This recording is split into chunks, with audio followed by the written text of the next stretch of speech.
Friends, welcome to జయ చేతి వంట. ఈరోజు చేయబోయే రెసిపీ వామ్ బిస్కెట్స్. దీనికి ముందుగా ఒక బౌల్ తీసుకొని దానిలో ఒక గిన్నె గోధుమ పిండి తీసుకున్నానండి. మైదా పిండితో అన్నా చేసుకోవచ్చు. నేనైతే గోధుమ పిండి తీసుకున్నాను. దీనిలో ఒక 1/2 టేబుల్ స్పూన్ సాల్ట్ తీసుకున్నాను. దీనిలో ఒక ఫుల్ టేబుల్ స్పూన్ వామ్ తీసుకుని దీన్ని కొద్దిగా క్రష్ చేసుకుంటున్నాను. దీనిలోకి ఇలా క్రష్ చేసుకుని వేసుకుంటే వామ్ అనేది టేస్ట్ బాగుంటుంది.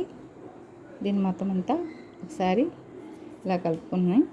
దీనిలోకి 2 టేబుల్ స్పూన్లు వేడి చేసుకున్న ఆయిల్ తీసుకోవాలి. ఆయిల్ తీసుకుంటే దీనికి మంచి గుల్లగా ఉంటుందండి. బిస్కెట్స్ గుల్లగా రావాలంటే మనం బటర్ కానీ ఆయిల్ కానీ నెయ్యి కానీ మన ఇష్టం ఏదన్నా యూజ్ చేయాలి. నేనైతే ఆయిల్ తీసుకున్నాను. ఆయిల్ మొత్తం పిండికి పట్టించేస్తున్నాను. ఇలా పిండికి మొత్తం పట్టించుకుంటే చూసారు ఎలా ముద్దుగా రావాలి. ఇప్పుడు దీనిలోకి ఒక 1/2 టీ స్పూన్ బేకింగ్ సోడా తీసుకున్నాను. దీన్ని కూడా మొత్తం కలిపేసుకోవాలి. ఇలా మొత్తం కలుపుకున్న దాన్ని కొద్దిగా వాటర్ తీసుకుని ముద్దగా కలుపుకోవాలండి. చపాతీ పిండిలాగా మొత్తం అంతా ఇలా చపాతీ పిండిలాగా దీన్ని కలుపుకోవాలి.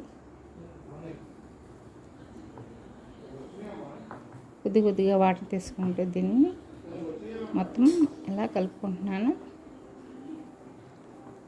మనం ఎంత సాఫ్ట్గా కలుపుకుంటే మనకి బిస్కెట్స్ అనేవి అంత సాఫ్ట్గా వస్తాయండి. వాటర్ సరిపోలేదు, ఇంకా కొద్దిగా తీసుకొని ఇలా మొత్తం అంతా ముద్దలా అయ్యేంత వరకు కలుపుకోవాలి. ఇప్పుడు ఇదే మొత్తం ఇలా అయింది కదా సాఫ్ట్గా. ఇప్పుడు దీన్ని ఒక 10 నిమిషాలు మూత పెట్టి పక్కన పెట్టుకోవాలండి. ఇలా 10 మినిట్స్ తర్వాత తీస్తే ఇలా సాఫ్ట్గా అయింది. ఇప్పుడు దీన్ని మొత్తం అంతా మళ్ళీ ఒకసారి కలుపుకొని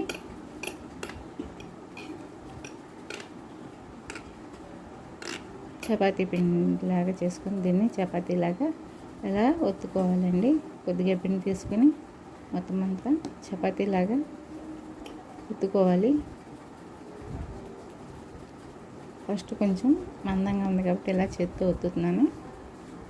అటు ఇటు పిండి పట్టించేసి ఇప్పుడు కర్ర తీసుకొని దీన్ని మొత్తం చపాతీ కర్రతో ఇలా చపాతీలాగా మొత్తం ఒత్తుకోవాలి.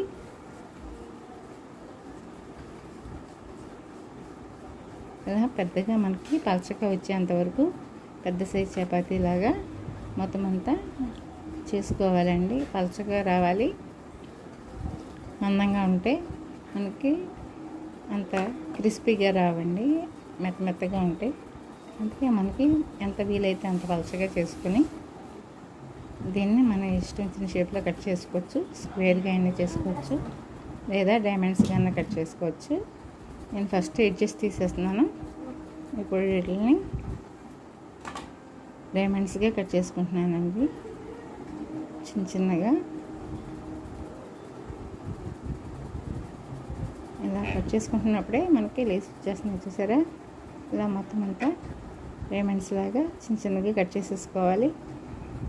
ఇలా కట్ చేసేసుకున్న వాటిలన్నిటిని ప్లేట్లోకి తీసేసుకున్నాను. ఇప్పుడు డీప్ ఫ్రై సరిపడా ఆయిల్ పెట్టుకోవాలి.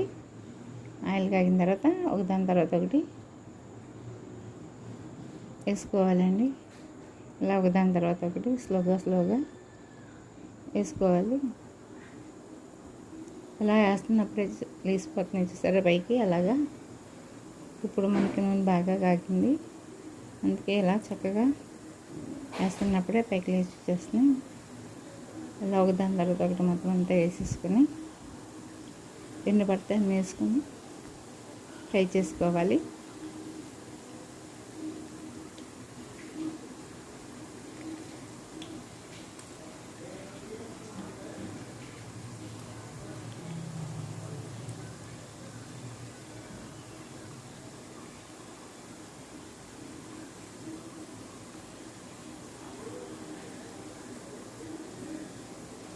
ఇలా నిండుగా వేసుకోవాలండి. మొత్తం ఆయిల్కి సరిపడాన్ని వేసుకున్న తర్వాత ఇప్పుడు అటు ఇటు తిప్పుకుంటూ మనకి గోల్డెన్ బ్రౌన్ కలర్ వచ్చేంత వరకు వీటిని ఫ్రై చేసుకోవాలి.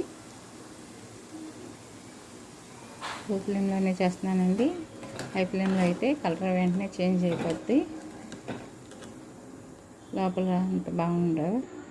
ఇలా మొత్తం అన్నీ తీసేసుకున్న ఒక ప్లేట్లో సర్వ్ చేసేసుకున్నానండి. ఇంతేనండి, చాలా ఈజీగా ఉండే.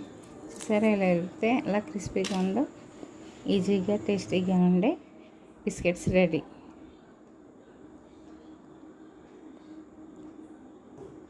ఎంతో రుచికరమైన బిస్కెట్స్ రెడీ అండి.